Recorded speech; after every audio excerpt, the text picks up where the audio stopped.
को हराना एक बहुत बड़ा कारनामा समझा जाता है। तो हमेशा टू डिवीजन टीम की जिस तरह की कारकर्दगी रही है पाकिस्तान टीम की पिछले सर्कल में, तो टू डिवीजन की बात होती रही। इस कामयाबी के बाद आप समझते हैं कि जो हमें दूसरे डिवीजन में फेंक रहे थे उनको एक आपने शुरुआत अच्छी की है तो उससे उनको थोड़ा सा जवाब मिल जाएगा? अस्सलाम वालेकुम सबको। सोहेल भाई, आई थिंक हमारा जो हमेशा फोकस रहा है वो रहा है कि हम एज अ साइड कैसे इम्प्रूव कर रहे हैं। हराना ऑब्वियसली रिज़ल्ट लेना बहुत बड़ी बात होती है, बट ऑब्वियसली हम इस चीज़ से भी मतलब मुतमईन रहे हैं कि अगर हमारी आप प्रीवियस साइकिल भी देखें, उसमें जब हम ऑस्ट्रेलिया गए हमारे पास जीतने की अपॉर्चुनिटीज़ थी, साउथ अफ्रीका में हमारे पास पहले टेस्ट जीतने की अपॉर्चुनिटीज़ थी, इंग्लैंड को इधर हमने सीरीज़ हराई। तो मैसेज ये है कि हम अच्छी क्रिकेट खेल रहे हैं, बड़ी टीमों के अगेंस्ट अच्छी क्रिकेट खेल रहे हैं, बट चैलेंज ये है साइड के लिए कि किस तरीके से कंसिस्टेंटली हम मैचेस जीतें और अपनी पोजीशन जब टेस्ट चैम्पियनशिप में अच्छी होगी तो आई थिंक जो साइड टॉक है डिवीज़न 1 की, डिवीज़न 2 की, उसमें पाकिस्तान हमेशा एक टॉप टीम रहेगी। तो हमारा फोकस कम्प्लीटली अपनी पोजीशन को बेहतर करने के लिए, और इस वर्ल्ड टेस्ट चैम्पियनशिप में हमने अच्छा स्टार्ट लिया और अब चैलेंज और अपॉर्चुनिटी ये है हम सब के लिए कि हम इसको आगे किस तरीके से बढ़ाते हैं। शान, हम लकी रहे, हमने टॉस जीता और फ़ायदा उठाया, अच्छा एक हमने स्कोर किया पहले इनिंग में, लेकिन हमने देखा कि जो हमारे बैटर्स हैं वो गलत शॉट सिलेक्शन से आउट होते विकेट थ्रो की, और खुदा न खास्ता अगर सेकंड टेस्ट में टॉस हार गए तो क्या मैसेज होगा बैटर्स के लिए? सर, लास्ट ईयर जब हम इंग्लैंड से पहला टेस्ट मुल्तान में खेले तो हम टॉस जीते और वो काफ़ी यूज पिच था। उसमें इंग्लैंड ने जब मैच हम जीते तो कहा था कि इंटरेस्टिंग होगा, हम देखेंगे कि जब अगर टॉस पाकिस्तान टीम हारती है या वो टॉस जीतते हैं तो इंटरेस्टिंग होगा कि मैच किस तरीके से फेवर करता है। तो देखें, टॉस ना हमारे हाथ में ना साउथ अफ्रीका के हाथ में।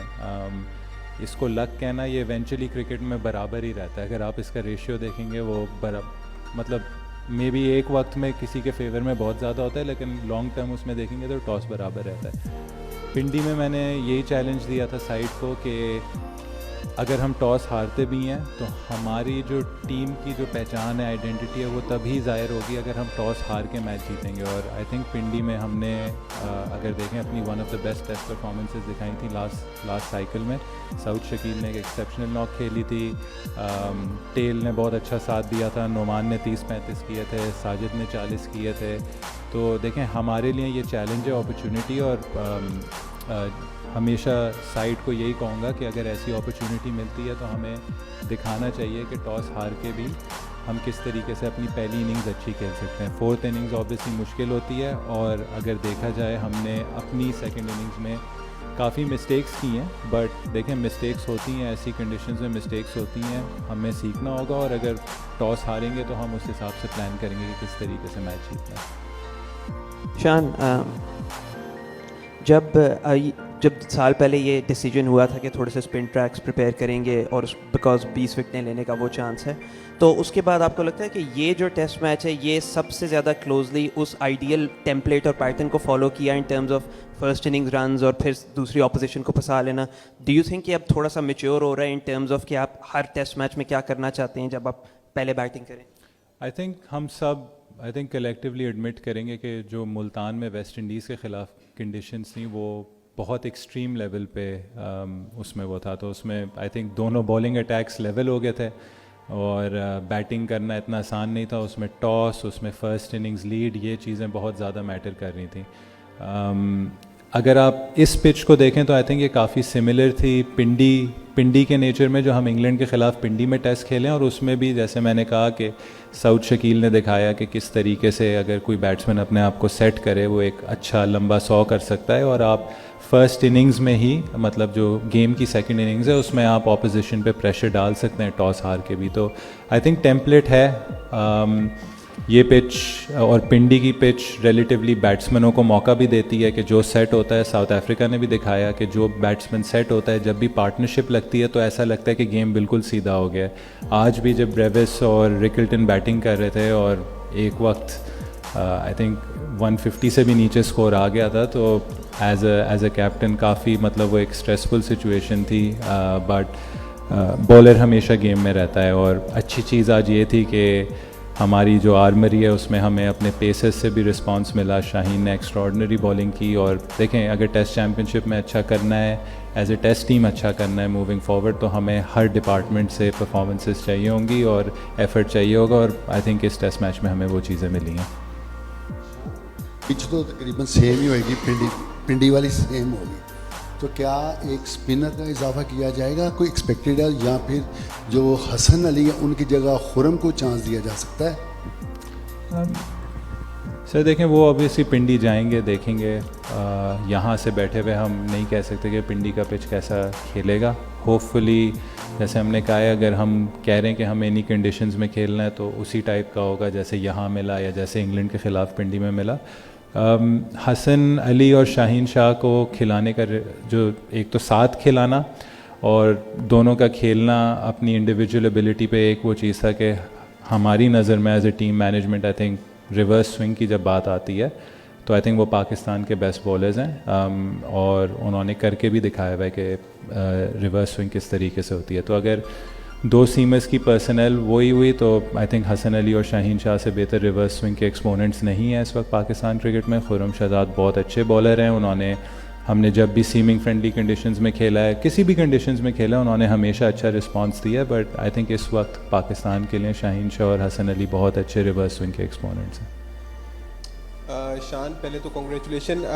ऐसा लग रहा है कि जो प्लान पाकिस्तान का है कि ड्राई पिच बनाओ, स्पिनर्स खिलाओ और मैच जीत जाओ, ये वर्क कर रहा है। लेकिन कहीं ना कहीं आप ये नहीं समझते कि हमारे जो फास्ट बॉलर्स हैं उनकी हौसला शिकनी हो रही है ऐसे ट्रैक्स में, और जो ग्रास रूट लेवल पर क्रिकेट हो रही है उसके अंदर अब हमारे पास फास्ट बॉलर्स कम आएंगे जब वो देखेंगे कि ऊपर लेवल के ऊपर स्पिन विकेट्स बन रही हैं? सर आई थिंक मेरे लिए सिंपल है, आज शाहीन ने 4 आउट किए हैं, एफर्ट किया है और एक्स्ट्रॉर्डनरी बॉलिंग की है। आई थिंक उसने दिखाया है कि वो दुनिया के टॉप बॉलर्स में क्यों है। तो इन पिचेस में फ़ास्ट बॉलर्स ख़त्म नहीं होते, फास्ट बॉलर्स का रोल चेंज होता है। और देखें, वर्ल्ड टेस्ट चैम्पियनशिप एक कंडीशन में नहीं खेली जाएगी, डिफरेंट कंडीशंस में डिफरेंट टीम्स के ख़िलाफ़ खेली जाएगी। तो हम एक टेस्ट मैच को देख के हम उसको पूरे 2 साल तक पोर्ट्रे नहीं कर सकते। इंग्लैंड में खेलना है हमने ड्यूक बॉल से, हमने वेस्ट इंडीज़ में ड्यूक बॉल से खेलना है, बांग्लादेश हम जाएंगे क्योंकि वो हमसे सीमिंग फ्रेंडली कंडीशंस में जीते थे, तो मे बी वो हमें सीमिंग फ्रेंडली कंडीशंस देंगे। तो फास्ट बॉलर्स का रोल कहीं ख़त्म नहीं हो रहा। आई थिंक हम अपनी क्रिकेट एक्सपैंड कर रहे हैं, हम चाह रहे हैं कि हम हर कंडीशंस में खेल पाएँ। और देखें 2 फास्ट बॉलर्स क्यों खेलें, वरना तो पहले एक भी फास्ट बॉलर नहीं खेलता था। 2 इसलिए खेले क्योंकि हम समझ रहे हैं कि फास्ट बॉलर्स का रोल है, और शाहीन शाह ने दिखाया कि क्यों है। शान, अस्सलाम वालेकुम, बहुत मुबारक हो एक तो जीत का। आपको भी। ये काफ़ी अरसे से देख रहे हैं कि एकदम क्लस्टर ऑफ विकेट्स गिरती हैं, एक ही स्कोर पे 3-3, 4-4 विकेटें गिर जाती हैं। ये क्या होता है? ये ओवर कॉन्फिडेंस होता है कि 109 की बड़ी लीड हो गई है, या पहली इनिंग्स में हमने स्कोर कर लिया, दूसरी इनिंग्स में क्यों करें? ऐसा तो कोई नहीं सोचता। आई थिंक जब आप प्रोफेशनल स्पोर्ट खेलते हैं, आई थिंक ऑब्वियसली इसके प्रेशर्स डिफरेंट होते हैं, लेकिन एज ए टीम हमारे लिए सबसे बड़ी लर्निंग ये है कि दोनों इनिंग्स अगर आप मिला लें, एक इनिंग्स में 17 पे 5, एक इनिंग्स में 17 पे 6, तो 33 पे 11 विकेट्स हमारी गिरी। और अगर आप साउथ अफ्रीका की आखिरी 8 विकेटें, मतलब 4 और 4 दोनों इनिंग्स की देखें, तो पहले में उन्होंने 53 किए, आज उन्होंने ऑलमोस्ट आई थिंक 46 रन्स किए आखिरी 4 विकेट्स पे। तो 79 रन्स वर्सेस 33 रन्स, और 11 और 8 विकेटें, अभी 3 विकेटें उनकी और भी इसमें मज़ीद बाकी थी। टेस्ट क्रिकेट में जैसे हम कहते हैं 20 विकेट्स बहुत इंपॉर्टेंट हैं। आप नंबर 1 टेस्ट साइड्स जो भी निकालेंगे ओवर द पास्ट ईयर, सिर्फ वर्ल्ड टेस्ट चैम्पियनशिप में नहीं, उससे भी पहले उनके जो लोअर ऑर्डर है उन्होंने हमेशा सबसे ज़्यादा रन्स किए होंगे। तो आई थिंक हमारे लिए अपॉर्चुनिटी है, हमारे लिए चैलेंज है, और ये हम बार बार इस चीज़ को एम्फेसाइज कर रहे हैं कि हमें एटलीस्ट इन कंडीशंस में चलें आप थोड़ा सा मार्जिन दे सकते हैं, लेकिन अगर साउथ अफ्रीका भी 50 रन्स कर रहा है तो हमें भी उस चीज़ को मैच करना होगा, क्योंकि 79 और 33 रन्स में 50 रन्स का ऑलमोस्ट फ़र्क है, और 3 विकेटें भी अभी हमने ज़्यादा लूज़ की हैं उस फेज़ में। तो ये चीज़ ऐसी है, हमें इस पर काम करना होगा ताकि ये जो रन्स का जो डिफरेंस है ये जितना कम होगा उतना हमारे लिए आसान होगा। ये 109 रन्स की लीड में भी 150 रन्स की लीड होती। शान भाई, सवाल तो शाहीन से मुतालिक था, आपने ऑलरेडी उनकी काफ़ी तारीफ़ कर ली है जिस तरह से उन्होंने आखिरी स्पेल में विकेटें ली हैं। किस सोच के साथ, क्योंकि जब स्पिनर्स आपके लिए विकेट ले रहे थे, एकदम शाहीन को लाना पहले सेशन में भी और दूसरे में इस मैच में ओवरऑल तकरीबन 14 ओवर्स उन्होंने किए, इसके पीछे थोड़ा सा आप बता दीजिएगा। और साथ में अब्दुल्ला शफीक परफॉर्म नहीं हो रहा उनसे, चाहे वो वाइट बॉल में हो चाहे वो रेड बॉल में हो, अभी थोड़े से अंडर प्रेशर लग रहे हैं। उन्हें क्या साथ साथ बता भी रहे हैं, या जाहिर सी बात है आप कप्तान हैं, आपके ऊपर प्रेशर आता है जब टॉप ऑर्डर आपका फेल होता है, इस तरह विकेट्स गिरती हैं, क्या चेंज भी कोई एक्सपेक्टेड है या अब्दुल्ला पे आप स्टिल कॉन्फिडेंट हैं? आई थिंक पहले अब्दुल्ला के उस पर टच कर लेते हैं। वाइट बॉल का ऑब्वियसली मेरा इस वक्त कोई डोमेन नहीं है, बट आई थिंक उसने अच्छी ग्लिम्स दिखाई, 41 रन्स की है, काफ़ी अश्योर्ड लगा, तो उसके कॉन्फिडेंस काफ़ी ऊपर गया होगा उसके साथ। और सेकंड इनिंग्स में ज़्यादा चैलेंजिंग थी, अनफॉर्चुनेटली सेट होकर आउट हुआ। वहीं बैट्समैन अगर 60-70 करता है तो और बेहतर कर सकता है, बट उसने हमें ग्लिम्स दिखाई। और देखें, हमें ओपनर्स को आपको लेके चलना होगा। अभी आपने उनकी भी बैटिंग देख ली है, हमारी भी देख ली है, आपने इंग्लैंड को भी देख लिया, वेस्ट इंडीज़ को भी देख लिया। आई थिंक सबसे लोएस्ट एवरेज इन कंडीशंस में टॉप ऑर्डर की हैं। बॉल हार्ड होता है, स्पिन भी होता है, फास्ट बॉलर्स भी प्ले में होते हैं, तो हमें थोड़ा सा किसी ना किसी पे तो टाइम हमें इन्वेस्ट करना होगा। आई थिंक अब्दुल्ला शफीक उसके प्राइम कैंडिडेट हैं, अच्छा खेले हैं। ऑब्वियसली अगर रन्स नहीं करते तो थोड़ा सा उन पे और प्रेशर आता है, बट आई थिंक जब उन्होंने 41 किया है, सेट हुए हैं, तो आई थिंक उनको भी काफ़ी कॉन्फिडेंस मिला होगा। शाहीन का देखें, सिंपल है, वर्ल्ड क्लास बॉलर है। उसने खुद ही, जब हम बात कर रहे थे, आपस में बात करते हैं, उसने कहा कि मैं आपको मैच टर्न करके दूंगा, टर्न अराउंड करके दूंगा। और हमने सिर्फ वेट किया कि बॉल थोड़ा सा पुराना हो जाए। ऑब्वियसली उसको नया बॉल ना कराना एक बड़ा डिसीजन होता है, बट पूरा ट्रस्ट था। उसने बॉल मांगी भी है, मतलब कि मैं करके दूंगा आपको, और उसने फिर डिलीवर भी किया। तो और आई थिंक जिस तरीके से उसने बॉलिंग की आज, आई थिंक सब एक्साइटेड होंगे कि बहुत अच्छी फास्ट बॉलिंग डिस्प्ले थी। अपना बाबर आजम स्टार खिलाड़ी हैं, गो के उन पर डाउनफॉल आया हुआ है। पहली इनिंग्स और दूसरी इनिंग लोगों को बहुत तवक्कात थी, अगर आपने वॉच किया हो तो पब्लिक उसी को देखने आ रही थी। तो क्या आपसे कोई कोच की या आपकी उनसे कोई बात हुई है, क्या मसला है, क्या मसाइल है कि वो खेल नहीं पा रहे जिस तरह वो चाह रहे हैं? वजूहात क्या हैं, कुछ तो बताइए, कुछ तो बात हुई होगी आपकी बाबर आजम से इस हवाले से। सर, मैंने पहले ही बात की थी कि इन कंडीशंस में ना हमें थोड़ी सी अपनी जो एक्सपेक्टेशंस है ना रन्स के हिसाब से, वो थोड़ी सी हमें मैनेज करनी होगी। आई थिंक पहली इनिंग में उन्होंने 23 रन्स किए हैं, सेकंड इनिंग्स में 42 रन्स किए हैं, कि एग्रीगेट उसने 65 का दिया है, 65 32.5 की एवरेज एक टेस्ट मैच में। आई थिंक एक डिसेंट कंट्रीब्यूशन थी जी। जैसे अब्दुल्ला की मैंने बात की कि वो सेट होके आउट हुआ, बाबर को सेट होके एक बहुत अच्छा रबाडा ने रिवर्स स्विंग किया, मतलब बॉल थी और वो बहुत अच्छी अंदर आई, और अंपायर्स कॉल पे ऑब्वियसली इम्पैक्ट पे आउट हुआ। तो आई थिंक फर्स्ट इनिंग्स में भी अश्योरिटी नज़र आई। फर्स्ट इनिंग्स में जब वो अच्छा खेल रहे थे, 2-3 विकेटें साथ गिरी, उसमें उनकी भी फिर विकेट गिरी। और सेकंड इनिंग्स में जब वो आए हैं तो उन्होंने बहुत अश्योर्ड लग रहे थे, बहुत अच्छा खेल रहे थे, 42 तक वो लेकर गए थे। बट ऑब्वियसली कॉन्फिडेंस और बढ़ता अगर यही 70-80 होता।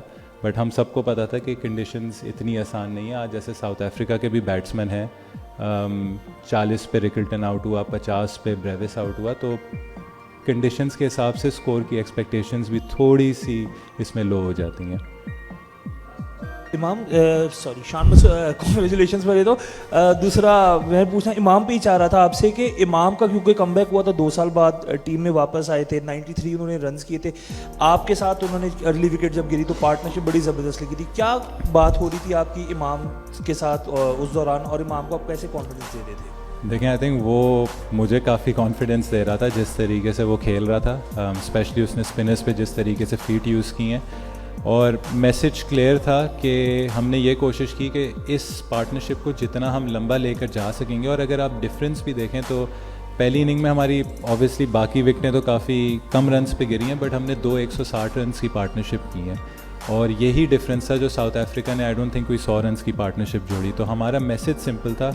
अनफॉर्चुनेटली उस वक्त मैं आउट हो गया, फिर वो आउट हो गया, बट रिजवान और आगा ने उस चीज़ को कंटिन्यू किया, उन्होंने 160 रन्स की पार्टनरशिप की। तो इस कंडीशंस में यही मैसेज था। और इमाम बार बार हम एक दूसरे को यही समझा रहे थे कि जितना इस पार्टनरशिप को हम आगे लेके जा सकते हैं हम लेकर जाएंगे। और अनफॉर्चुनेटली जितना अच्छा वो खेल रहे थे वो 100 डिज़र्व करते थे, बट उनके कमबैक के लिए बहुत खुश हूँ। और जिस तरीके से आके उन्होंने ऑब्वियसली रन्स का तो उन्होंने ढेर लगाया हुआ है, बट जो उनका इस वक्त कैंप में जो एफर्ट था, जो एटीट्यूड था, स्पॉट ऑन था, फील्ड में बहुत अच्छे लग रहे हैं। और आई थिंक पाकिस्तान के लिए बहुत ही अच्छा साइन है कि जब टॉप ऑर्डर में से आपको इस तरीके से कंसिस्टेंट रन्स मिलते हैं.